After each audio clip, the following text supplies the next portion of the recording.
grands cerveaux du monde sont réunis depuis ce matin au Palais des Congrès de Yaoundé pour un partage de connaissances et d'expériences sur les impacts économiques et sanitaires du cerveau humain.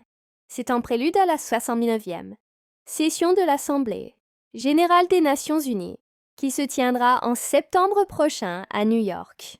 Au nom du chef de l'État, Paul Biya, le Premier ministre, chef du gouvernement, a procédé ce 22 août 2024 à l'ouverture des travaux. Il s'agit, pour l'essentiel, de celle que le Premier ministre, chef du gouvernement, Joseph Dion Nguyen, qualifie de meilleurs esprits scientifiques, cliniciens, décideurs et entrepreneurs qui ont fait le déplacement de Yaoundé. Particulièrement éloquent est l'intitulé de l'événement, Premier sommet scientifique africain de haut niveau sur l'économie du cerveau. La santé du cerveau et le capital cérébral. Cette grande première vise ainsi à partager les expériences pour faire progresser les connaissances sur le cerveau et améliorer la compréhension de son impact sur l'économie, la santé et le bien-être de l'humanité.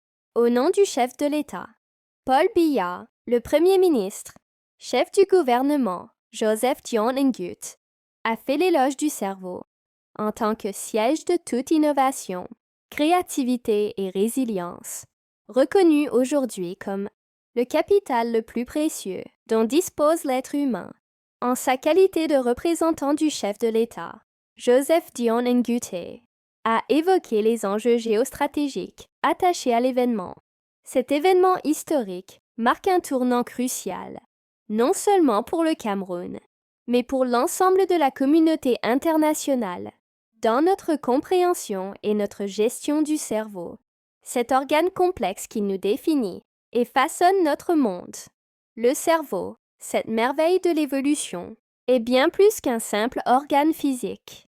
C'est le siège de nos pensées, de nos émotions, de notre créativité et de notre capacité d'apprentissage.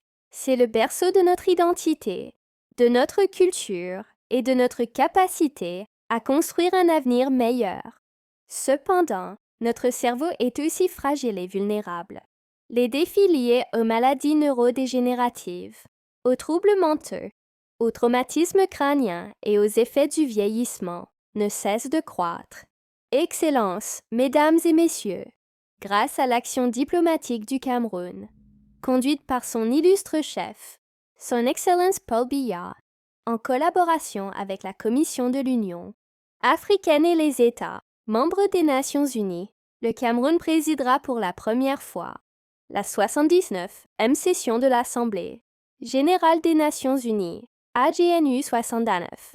Il s'agit d'un exemple clair de solidarité et de leadership africain dans les affaires internationales et mondiales au XXIe siècle, et d'une grande opportunité pour l'Afrique de contribuer de manière significative à la recherche des solutions